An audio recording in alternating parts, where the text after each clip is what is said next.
Hola, ¿cómo están? Buenas tardes. Les damos la más cordial bienvenida a nuestra primera jornada de este ciclo de charlas transversales con la comunidad de docentes de ITMA, con quienes vamos a compartir este espacio para conocer las experiencias y saberes de los diferentes docentes de nuestra casa de estudios.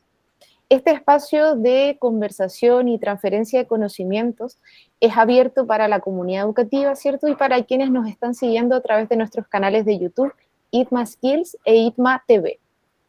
Este espacio se enmarca en nuestra estrategia ITMA Skills en su versión 2022. Esta estrategia lo que busca es relevar la formación técnica dentro de lo que es la educación superior. Además, a través de este espacio, de esta metodología de aprendizaje, buscamos también fomentar la innovación y la transferencia tecnológica a lo largo de los diferentes territorios de nuestro país. Esta semana está preparada con diferentes exposiciones de nuestros docentes, de nuestras docentes. Vamos a tener también charlas con representantes de la industria de la sustentabilidad que nos van a entregar también su mirada y sus perspectivas. Y además vamos a tener la oportunidad de conversar con nuestros titulados y los casos de éxito y lo que están hoy día desarrollando en sus diferentes ámbitos. Además, el día viernes vamos a culminar esta semana con una ceremonia de cierre y de premiación de lo que han sido los proyectos prueba que han diseñado y ejecutado nuestros docentes de todas las carreras de la institución durante este segundo semestre académico. Esta ceremonia la vamos a transmitir en vivo el día viernes, pero además vamos a contar con una feria de emprendimiento y una feria de sustentabilidad que se van a estar realizando directamente en nuestro Centro Tecnológico para la Sustentabilidad de BRIN. Así que están todas y todos cordialmente invitados para que puedan asistir. El día de hoy nos acompaña el docente de nuestra carrera, Francisco Abarca. Él es geógrafo de la Academia de Humanismo Cristiano y es profesor de Historia y Geografía también de la misma universidad, magíster en Geografía y Geomática de la Pontificia Universidad Católica de Chile, y actualmente se encuentra en su tercer año del doctorado en Geografía de la Universidad Católica. Él se desempeña como docente en nuestra casa de estudio, pero además en otras instituciones, y es investigador tesista del Centro UC del Desierto de Atacama, CDA. Además, es tesista del proyecto Fondesit sobre agua de niebla, guiado por el profesor Camilo del Río. El día de hoy, nuestro profesor Francisco Abarca nos va a presentar un estudio bastante interesante que realizó para su tesis de magíster. Nos va a hablar de la niebla como recurso hídrico alternativo. Profesor Francisco, ¿cómo está? Hola, muy buenas tardes, Paola, muy bien. Qué bueno, aquí estamos todos expectantes para conocer el tema que nos trae hoy día. Agradezco mucho la invitación y el tiempo para conmigo y para presentar mi proyecto, que es mi proyecto de tesis de mi magíster, que me titulé hace unos meses, así que espero que sea interesante, son metodologías nuevas que se aplican en el desierto para de alguna forma ver el fenómeno de la niebla y entenderlo de mejor manera. De todas maneras, bueno, y aprovechar la instancia para felicitarle este logro académico. Muchas gracias. Profesor, lo invito a que pueda proyectar y ya demos comienzo a esta conversación.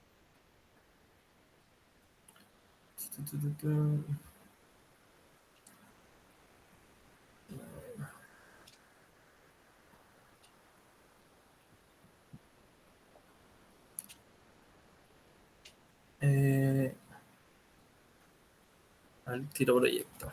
Ya, aquí estamos esperando.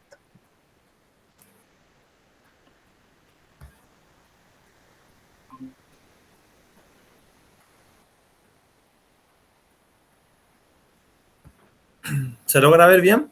Se logra ver perfectamente. ¿Listo, profesor? Puede comenzar. Bueno, este proyecto se enmarca como comentaba anteriormente, en mi proyecto de tesis para obtener el título de magíster o de máster en geografía y geomática en la Pontificia Universidad Católica de Chile. Fue guiada por el profesor, el doctor Camilo del Río, experto en el ámbito de la geografía y sobre todo en el clima de las zonas desérticas de Chile. Y bueno, mi proyecto se llama Caracterización de las condiciones atmosféricas en la captación de agua de niebla en el tilancial del Cerro Yarvide, en la cordillera de la costa, desierto de Atacama, región de Tarapacá. Ahí, cuando sigamos con la presentación, voy a explicarles lo que es un tilancial y dónde se desarrollan y por qué existen. Este tipo de vegetación es una vegetación que existe en el desierto de Atacama a pesar de las condiciones de extrema aridez. ¿Cuál es la introducción de este proyecto? Bueno, el estudio se basa en una investigación netamente experimental basada en la integración de un método de registro de presencia de niebla, el sistema de monitoreo llamado GOFOS, que es un sistema visual, un sistema time-lapse que captura imágenes y videos, y esto después se logran procesar, y datos meteorológicos obtenidos, ya que instalamos en este tilancial en la región de Tarapacá estaciones meteorológicas y Standard Fog Collector, que son los llamados trapanieblas también. Entonces se enmarca este proyecto, duró el año 2019, todo un año de investigación, de análisis de la presencia de niebla y cuáles eran las condiciones donde esta también se aparecía, o también como se le denomina coloquialmente la camanchaca. Aquí vamos a ver algunos aspectos más técnicos, científicos con respecto a este proceso, fenómeno que se da en toda la costa chilena. La presencia de niebla es constante en toda la costa. Bueno, antes de eso, hacer el hincapié en la problemática que tiene el problema del agua y la niebla como una oportunidad aquí en Chile. De hecho, se resaltan tres condiciones o tres factores esenciales, que es la extrema aridez. El desierto de Atacama es el territorio más árido del planeta. De hecho, desde hace 10.000 a 12.000 millones de años que este está, o sea, perdón, hace 10.000 y 12.000 años que existe esta condición de aridez. Entonces no es algo nuevo. De hecho, las condiciones son tan, disculpa, las condiciones son tan estables que es poco lo que ha cambiado en cuanto a meteorología y a climatología en el desierto de Atacama. Este complejo panorama hídrico, bueno, de alguna forma tiene ciertos condicionantes o ciertos ejemplos que se han dado en la región. Y uno de los ejemplos que resaltan es el tema de Chungungo. Bueno, voy a leer esta frase. El complejo panorama hídrico, la presencia de niebla constante en la zona, ha llevado a que diferentes investigadores visualicen a la niebla como un recurso hídrico alternativo. Experiencias como la de la localidad de Chungungo en la región de Coquimbo, en Chile, donde se instalaron 91 atrapanieblas a una altura de 780 metros sobre el nivel del mar en la cordillera de la costa, abastecieron durante 10 años a esta comunidad de Chungungo con 14.000 litros de agua diaria, otorgando 420 metros cúbicos de agua mensuales, equivalentes al viaje de 42 camiones de aljibe con 10.000 litros de capacidad cada uno. ¿Por qué lo leí esta parte? A pesar de que son números datos, es porque es súper interesante ver que un proyecto sobre agua de niebla, este es el proyecto a nivel mundial de agua de niebla que ha funcionado. Es el más destacable dentro de todo. ¿Y por qué sirve? ¿Por qué nos llama la atención? Ya que esta escasez hídrica y el acceso limitado al recurso, y como todos sabemos, el tema de la apropiación o el acaparamiento de agua por parte de diferentes entidades privadas en el desierto ha generado que exista esta tan escasez de agua, y es una gran problemática para los pueblos, sobre todo en las zonas costeras de Chile. En base a la condición climática y meteorológica del norte de esta zona, de esta región propiamente tal, se basa específicamente en un dominio del sistema de nubes de características de tipo estratocúmulos que se originan en el mar a cientos de kilómetros de la costa, con una presencia prácticamente constante pero variable en altitud, aproximadamente entre los 500 y los 120 metros sobre el nivel del mar. Esta nube que se forma en el mar es desplazada por el viento y es aproximada hacia el borde costero y a la cordillera de la costa, y allí es interceptada por el farallón costero y las laderas y cimas de la cordillera de la costa, y cambia la nomenclatura del fenómeno. Ya no es nube, sino que al rozar el suelo, al tocar el suelo, se transforma en lo que nosotros conocemos como niebla. en este caso niebla de tipo advectiva, ya que el viento genera que se traslade desde el océano hacia el continente. Eso es lo que lo diferencia en cuanto a las nubes, hace la diferencia en cuanto a lo que es una nube y lo que es la niebla. Bueno, diversas investigaciones han caracterizado y analizado la configuración climática de esta zona.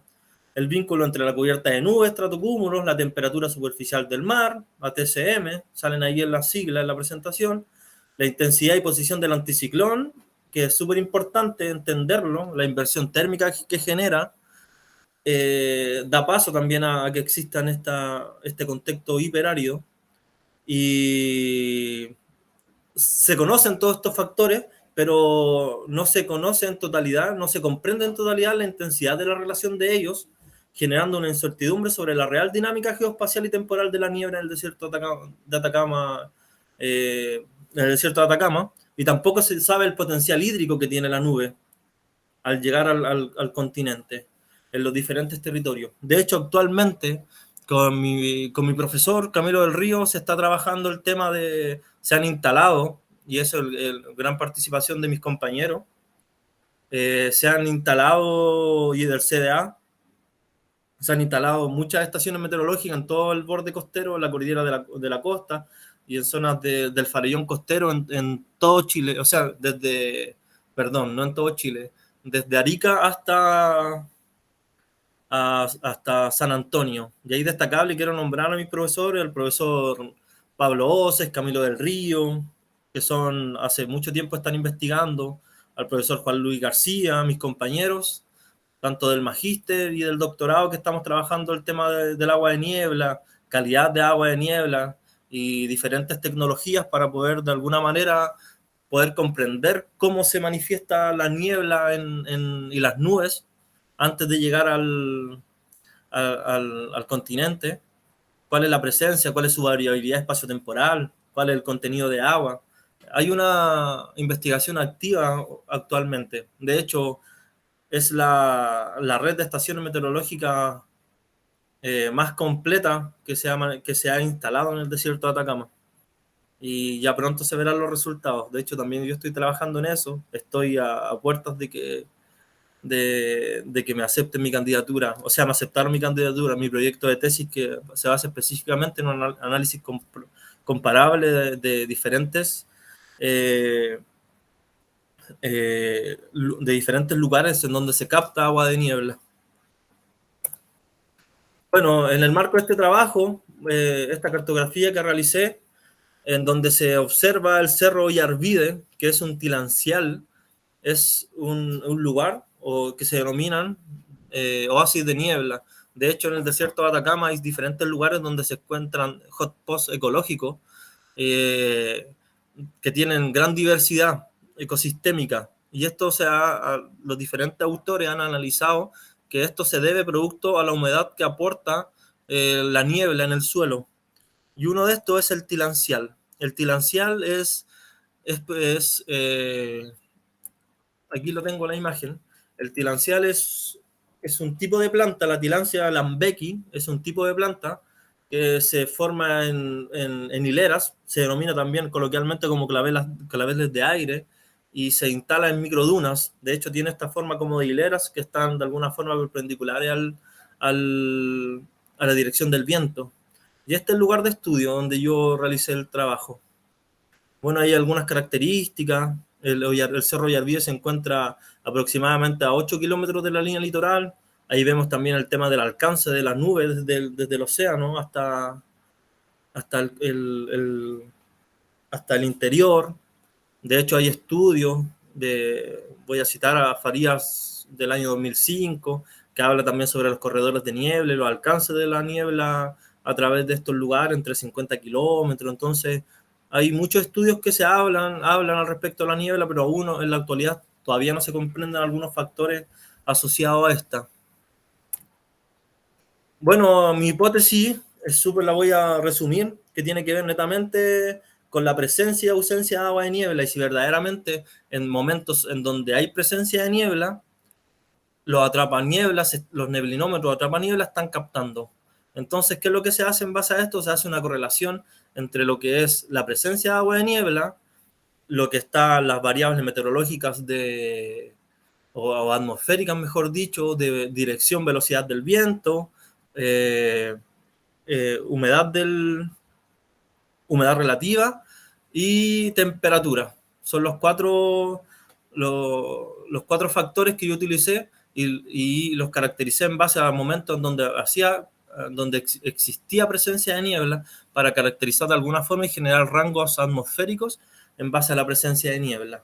Entonces la hipótesis se basa específicamente en que yo digo que durante los momentos de niebla no necesariamente hay captación de agua de niebla, ya que de alguna forma estos factores como la dirección del viento, velocidad, también interfieren netamente en ese fenómeno. Si es muy lento, si no se mueve la masa de nube, no traspasa la malla Rachel de la trapaniebla, cuando hay temperaturas muy altas, la niebla se disipa rápidamente, entonces de ahí esquematicé algunos rangos. Bueno, el objetivo general es determinar las condiciones atmosféricas bajo las cuales se produce la captación de agua de niebla en dos sectores del Tilancial del Cerro Yarvide. ¿Qué es lo que hice yo? Comparé dos alturas, dos estaciones meteorológicas que están en diferentes alturas, a una altura de 1136 y 1210. Estas estaciones también son aporte de la Universidad de Heidelberg en Alemania, que también aportaron, bueno, y trabajan activamente con el grupo de la Universidad Católica.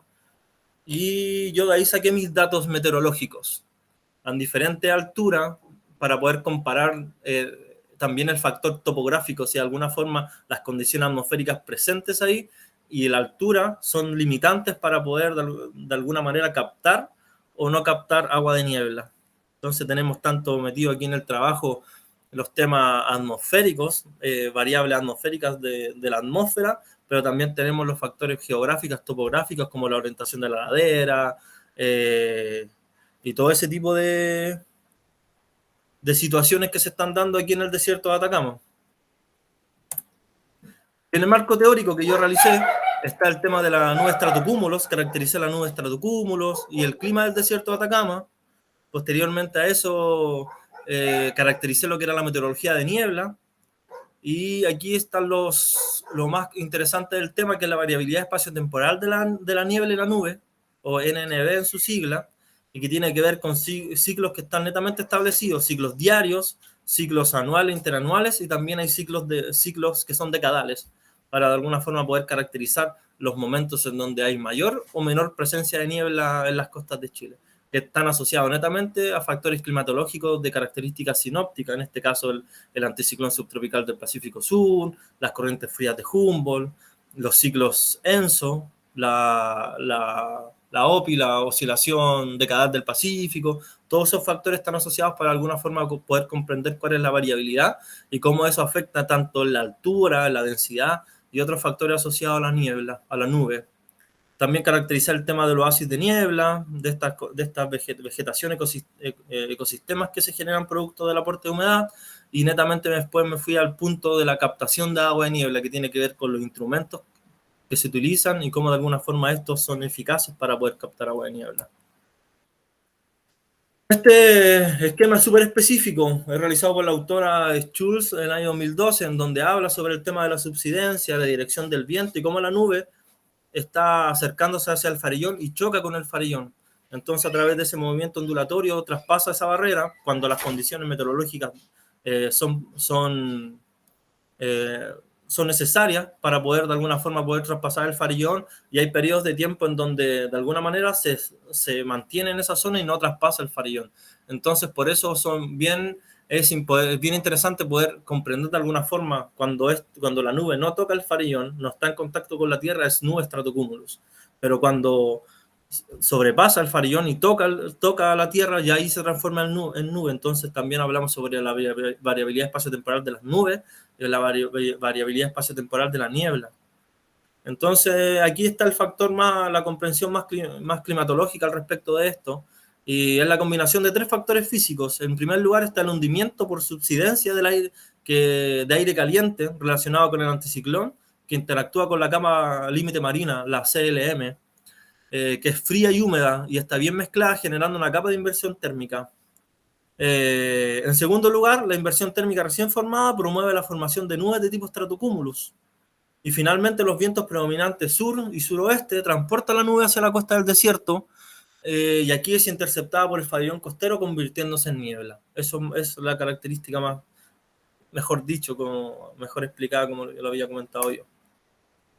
En cuanto a la meteorología de niebla, tenemos que es muy importante comprender que está el tema del contexto geográfico local y las características atmosféricas locales. Aquí voy yo con el tema de la orientación de las laderas, con el tema de la forma de las laderas o las quebradas que están incidiendo ahí, y las características atmosféricas locales, que propiamente se basan en la condición geográfica del lugar.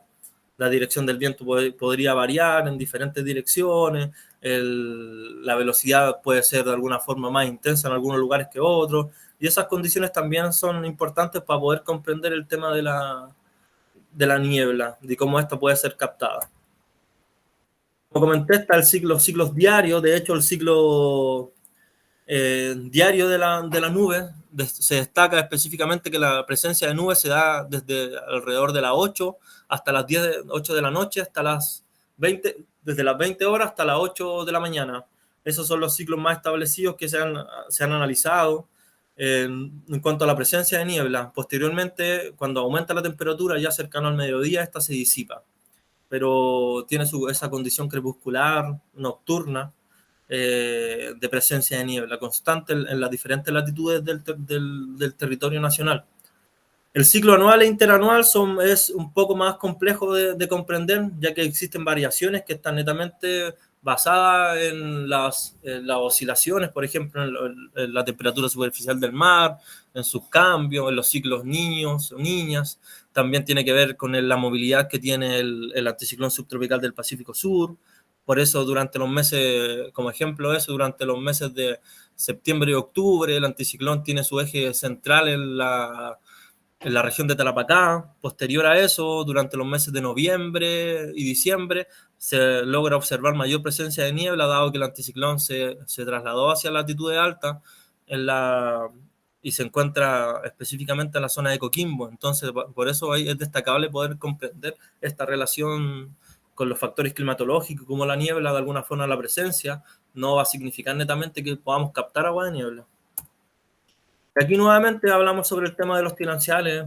Se llama tilancial porque solamente está habitado específicamente por estas tilancias lambeki, que son la única especie que es dominante en el lugar. De hecho, ahí se ve la característica, cómo se notan las hileras, de cómo están dispuestas. De hecho, estaba leyendo hace un poco un texto que hablaba que si las tilancias lambeki recibían un aporte superior al aporte de agua que aportaba la niebla, que daba la niebla, morían, dado que su metabolismo estaba de alguna forma netamente adaptado a ciertas proporciones de agua. Entonces también era súper complejo poder comprender que si reciben un poco más de agua se mueren también.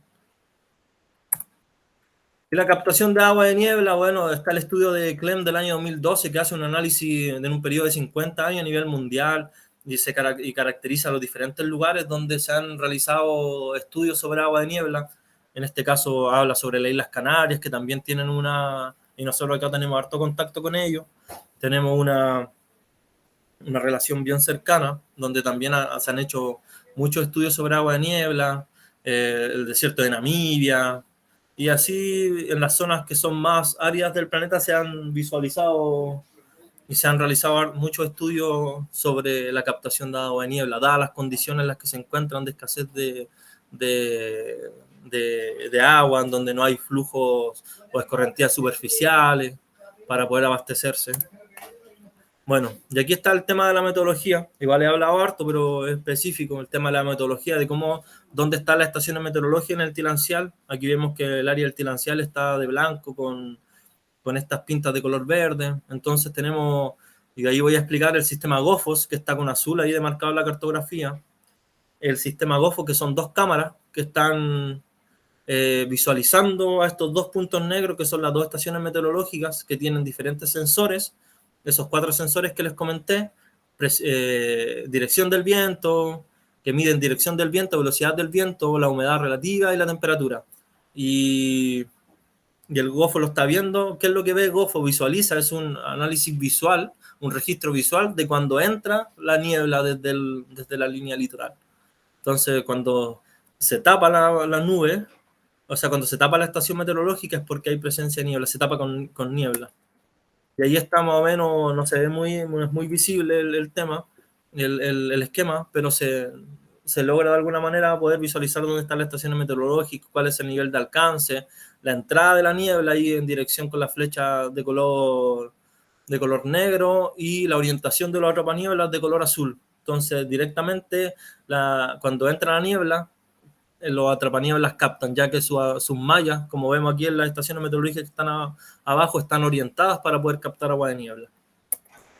Este es el sistema GOFOS, que tiene dos paneles solares con una luz. Entonces, cuando la luz, en la noche, estos sensores nocturnos, cuando no captan luz solar, se prenden la luz, entonces logramos visualizar si hay o no presencia de niebla en el periodo nocturno. Eso es característico del trabajo, por eso igual es innovador. Cuando se observa la luz LED en la noche es porque no hay presencia de niebla. Y cuando no hay luz es porque hay presencia de niebla. De hecho, aquí se logran visualizar específicamente los puntos donde la metodología del trabajo, en donde se logra visualizar los puntos donde hay niebla, la entrada de la niebla, que es un sistema time-lapse, que son alrededor de 43.000 imágenes, que se procesaron para poder caracterizar la presencia y no presencia de agua de la nube cuando ingresaba hacia el continente. Dentro de esto, a través de las dos cámaras, se obtuvieron diferentes eventos de agua de niebla. De hecho, se comprende el estudio, son 92 días, y de acuerdo a GOFO se identificaron 22 y 24 eventos de agua de niebla en base a las estaciones 1210 y 1136.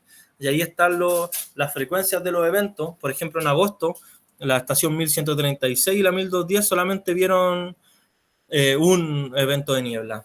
Eso se obtuvo. En septiembre hubieron 8 y 6 y en octubre 15 y 15. ¿Por qué esta diferencia? Por ejemplo, se da dado que las dos estaciones meteorológicas están a una distancia de 1 kilómetro de la línea de costa. Así que, o sea, están a 8 kilómetros, pero entre ellas están separadas por 1 kilómetro. Pero, un momento. Sí, no hay problema.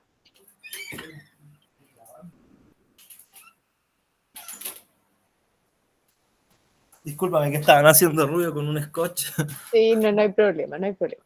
Adelante, profesor. Bueno, dado que las estaciones meteorológicas están a diferente altura, alrededor, creo, si no me equivoco, 76 metros de diferencia altitudinal, y dentro de eso hay entre ellas están a una distancia de 1 kilómetro hacia el interior.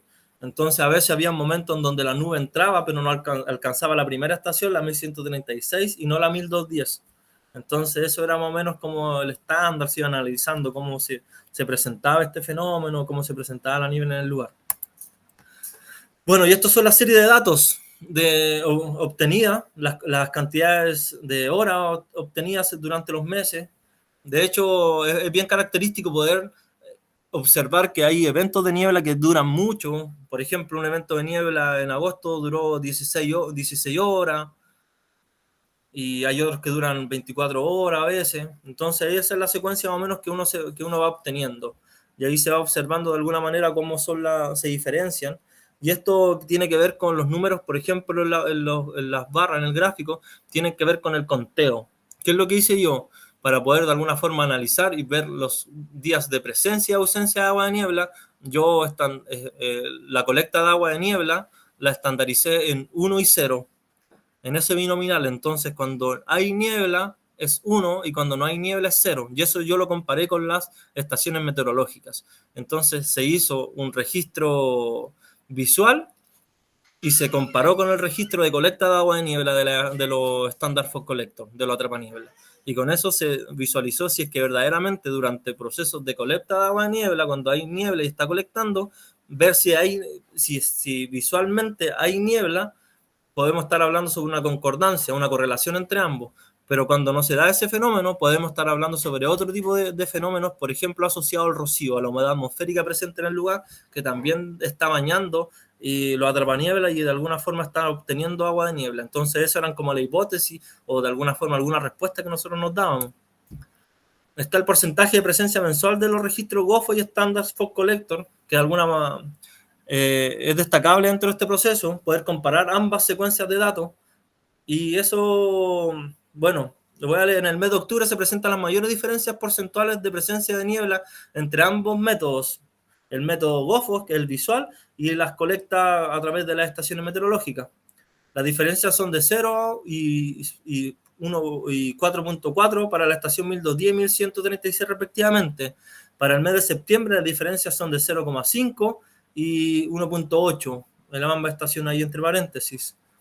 Las series de datos comparadas muestran que los registros obtenidos a través de ambos métodos en la estación 1210 poseen mayor similitud que los registros de la estación 1136. Entonces ya hablamos, y aquí es donde uno después la explicación trata de alguna manera de responder ciertas condiciones, por ejemplo, topográficas de la presencia de agua de niebla. De hecho, el gran hallazgo que se encontró fue que la estación 1210, a pesar de tener menos presencia de niebla, tiene mayor eficacia en la colecta de agua de niebla, dado que a mayor altura hay ciertas condiciones atmosféricas que hacían que se generara mayor colecta de agua de niebla, y eso lo vamos a ver en los datos. Aquí está la presencia semanal de agua de niebla comparada entre las 4 estaciones, bueno, la GOFO 1210, 1136 y las 2 estaciones meteorológicas que estaban captando. Está el ciclo diario, que es netamente nocturno, si lo vemos, está entre las 20 horas, en la curva ploma se logra observar más, en la de octubre, que mayor presencia de niebla se dio en este caso en el mes de octubre. Vemos que entre las 20 y las 8 de la mañana hubo mucha presencia de niebla, de hecho está remarcada. Todos los meses se marcan un poco en ese sentido, en esta tendencia. Y aquí empezamos a hablar sobre el tema netamente, sobre los objetivos y los rangos de temperatura, por ejemplo, que el 73% de los eventos de niebla tenían entre 71 y 13 grados. Posterior a los 13 grados, son muy bajos la presencia de niebla. De hecho, ya a los 17 grados ya se disipa. Entonces se obtuvieron estos umbrales de niebla en la presencia. Está el tema de los rangos de humedad, por ejemplo. El 94% de los eventos de niebla tiene una humedad relativa de entre un 90 y un 100%. Bueno, eso dado que la condición húmeda de la niebla. Y también está el tema de la velocidad, que entre 0,3 y 3 metros por segundo, el 53% de los eventos, y entre 33,1 y 6 metros por segundo, el 39,6. De hecho, está también la teoría de que cuando existen condiciones de viento muy intensas, velocidades de viento altas, no hay mucha captación de agua de niebla, ya que la niebla tiene las partículas su tamaño entre 0 y 40 micrones, entonces traspasa la malla Rachel, la densidad de la malla Rachel, y logra traspasar y no se capta, no decanta por la canaleta hacia el bidón, hacia el pluviómetro que tiene conectado, que se modificó y se llama neblinómetro. Entonces, cuando pasa ese tipo de fenómeno, estamos hablando sobre presencia, por ejemplo, de niebla, pero no está captando la atrapaniebla, dado que se traspasa la malla Rachel.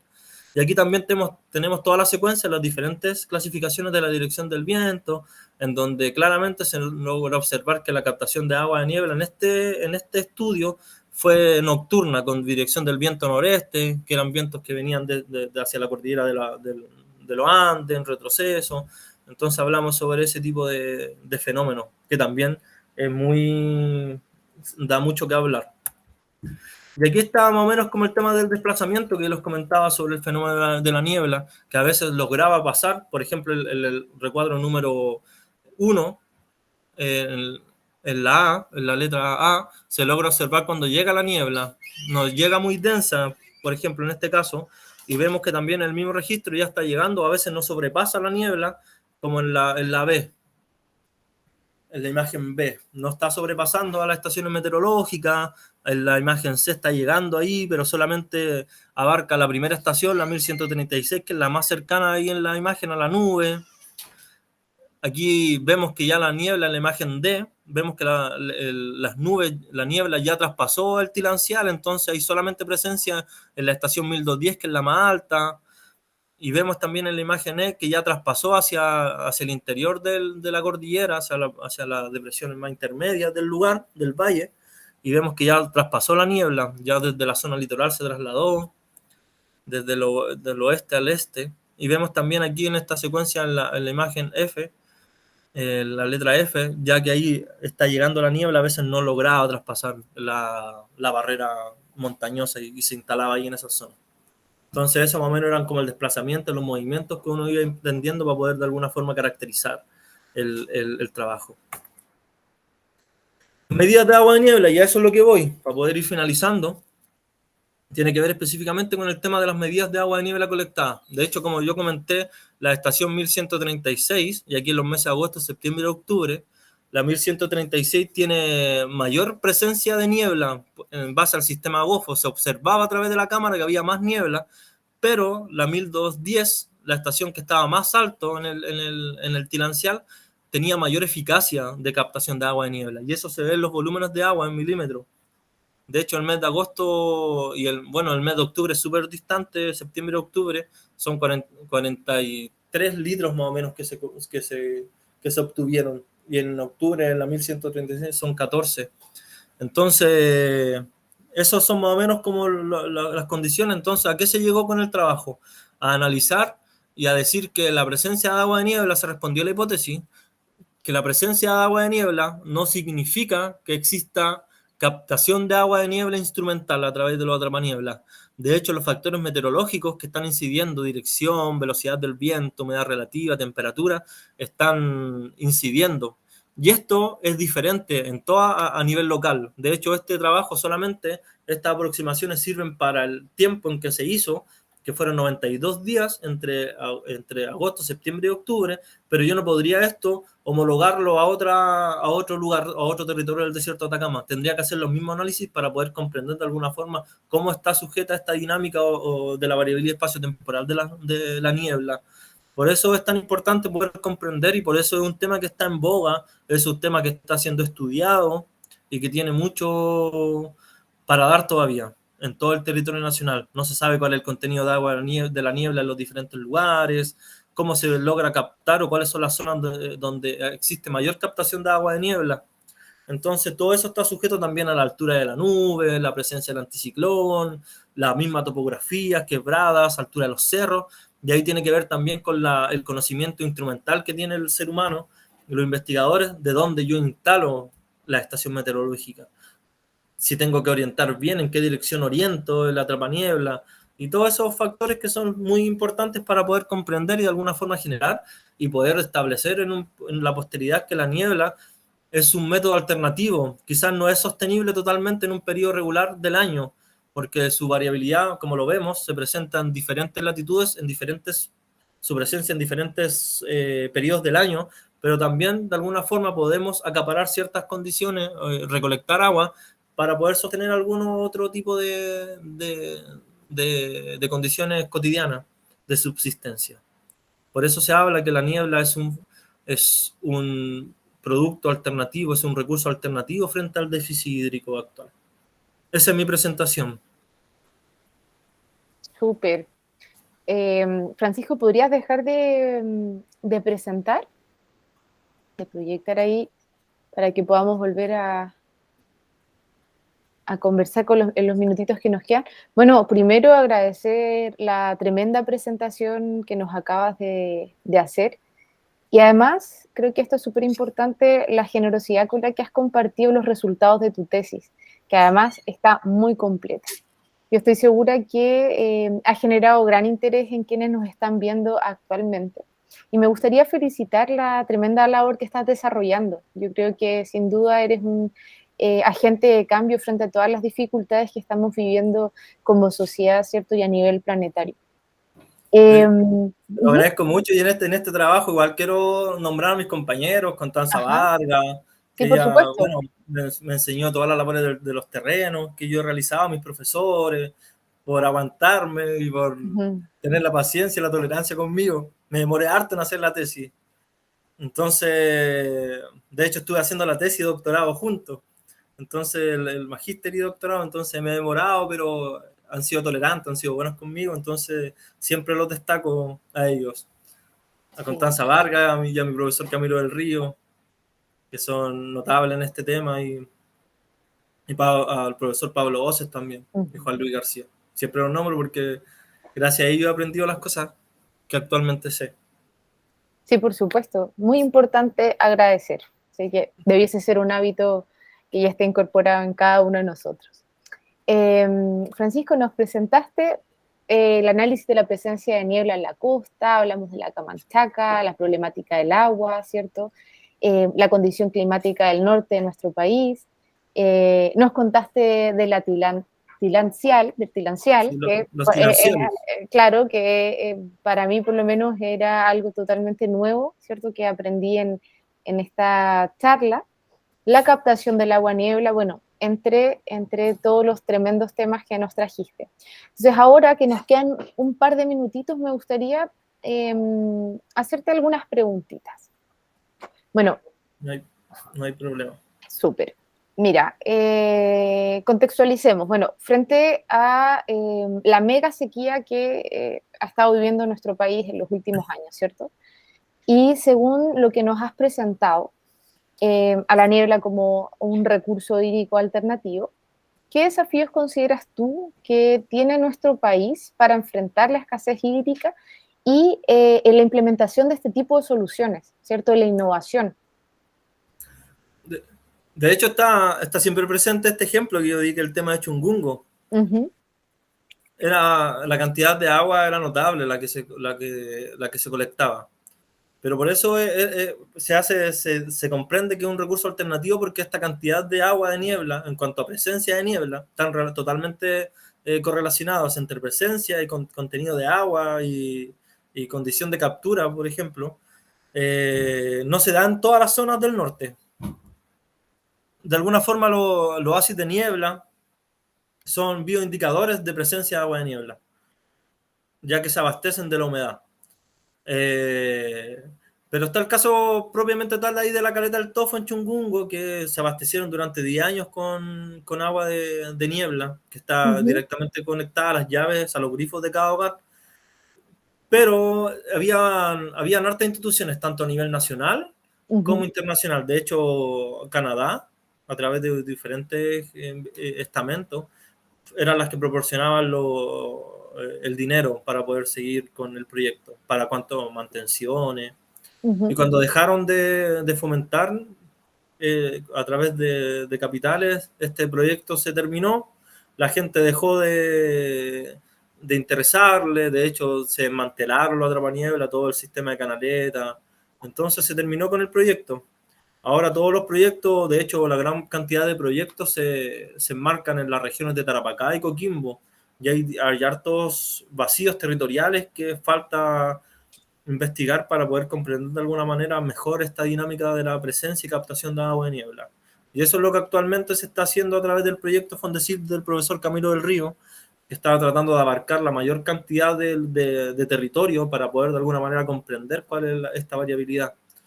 Y la parte que me toca a mí es hacer como el análisis histórico, meteorológico, ujú, también propiamente tal, a nivel local de diferentes lugares. Entonces, ese es el trabajo. Y hay que comprender bien esta situación, que yo me costó ujú, comprenderlo igual un poco. La condición de extrema aridez del desierto de Atacama es algo que ha estado hace ya muchos años. ujú, No es que exista actualmente un déficit hídrico en el desierto, sino que su condición es así. ujú, Ahora vemos que también a escala latitudinal, de norte a sur, hay diferentes proporciones de precipitación, que esos son los que se afectan. De hecho, hay un texto de un profesor de la Universidad de Chile, de Sarricolea, 2017 creo que es el texto, que habla sobre la condición de precipitación Y el problema, se habla que el problema es de la zona central hacia el sur, en cuanto a la escasez de precipitación, dado que el desierto ha mantenido, como dije anteriormente, entre 10.000 y 12.000 años la misma condición. Ujú. No se ha modificado. Entonces, no es que en esos lugares no exista o haya menos agua, sino que nunca ha habido, hace muchos años que no hay presencia. Y Claro. Sargolé lo explica de buena manera en cuanto a decir que a diferentes escalas altitudinales, en el altiplano, en la zona de la presión intermedia, hay lugares donde no hay déficit hídrico, en otros sí, pero propiamente tal, el déficit, la escasez hídrica se está dando en la zona central hacia el sur, en toda la...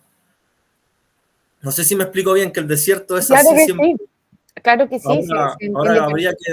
habría que analizar desde la perspectiva del cambio climático si es que Ujú. hay alguna incidencia, por ejemplo, en la altura de la nube, que está entre los 1.200 y los 500 metros y que va descendiendo de norte a sur. Entonces podemos ver, a lo mejor analizar si el calentamiento global está haciendo que se intensifique el anticiclón subtropical del Pacífico Sur y disminuya. Bueno, de hecho hay escritos de diferentes autores que hablan que este calentamiento ha generado que se intensifique el anticiclón, entonces cada vez hay más presión hacia abajo, entonces el techo de la nube está descendiendo y que algunos posiblemente uh, el, los ecosistemas de niebla se modifiquen, dado que lugares donde alcanzaba altitudinalmente la nube, dado Ujú. que se está descendiendo la nube, ya no tengan la misma proporción de humedad.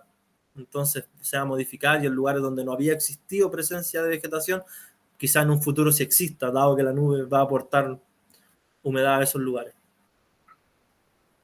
Perfecto. No sé si me Bueno, explico bien, me cuesta sí, explicar por un poco. supuesto. No, no, yo creo que se entiende muy bien y por eso creo que además es importante seguir fomentando esta investigación, ¿cierto? E ir adecuándola a los diferentes contextos y las diferentes características que tiene los diferentes territorios de nuestro país.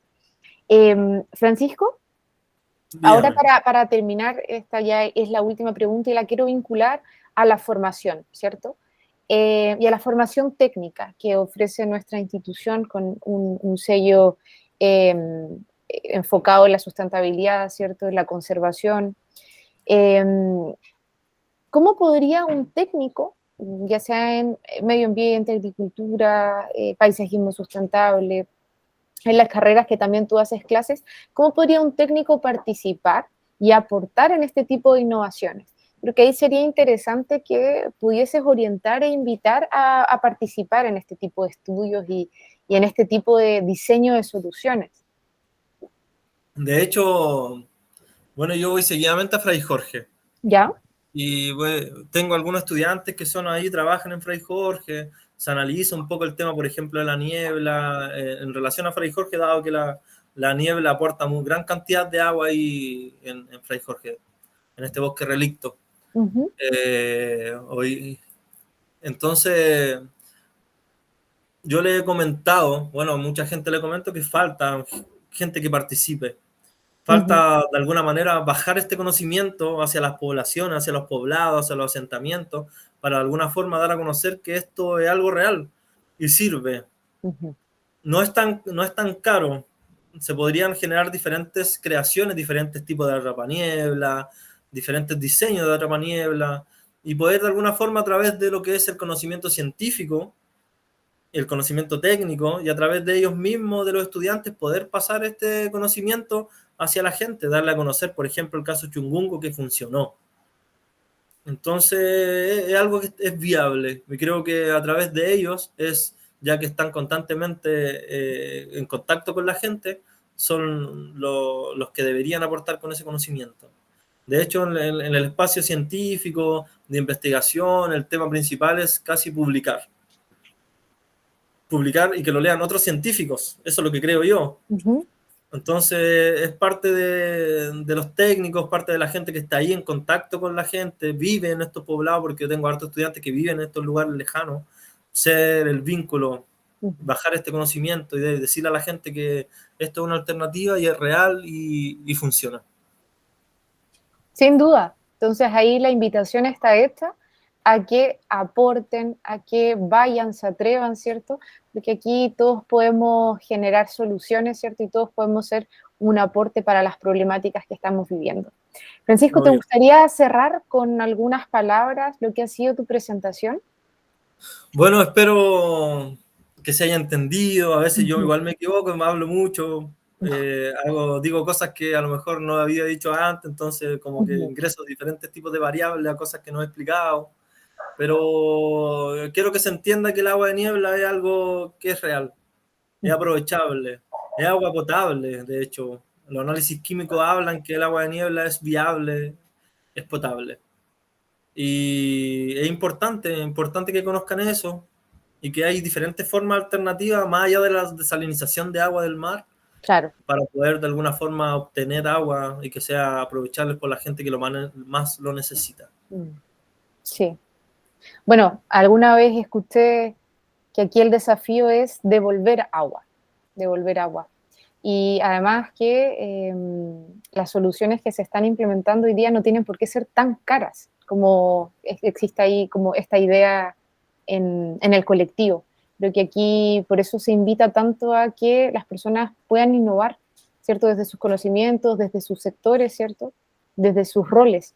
Así que, Francisco, yo agradecerte nuevamente la invitación que aceptaste, la charla que nos ofreciste, los resultados también. Yo creo que la motivación que nos generaste con tu presentación. Así que yo, a quienes están en la casa, también los invito a que puedan seguir revisando y asistiendo a las diferentes charlas que tenemos preparadas. Son 54 docentes que hoy día nos están entregando y compartiendo sus conocimientos. Todo esto va a quedar, por supuesto, disponible para que ustedes puedan revisar e ir complementando su formación. Así que, Francisco, te deseo Muchas una gracias. excelente tarde, que tengas también una muy buena semana y para quienes nos están viendo también, que tengan una excelente jornada. Muchas gracias, que Muy estén muy bien, bien. Saludos a igual, todos y todas. chao. Chao.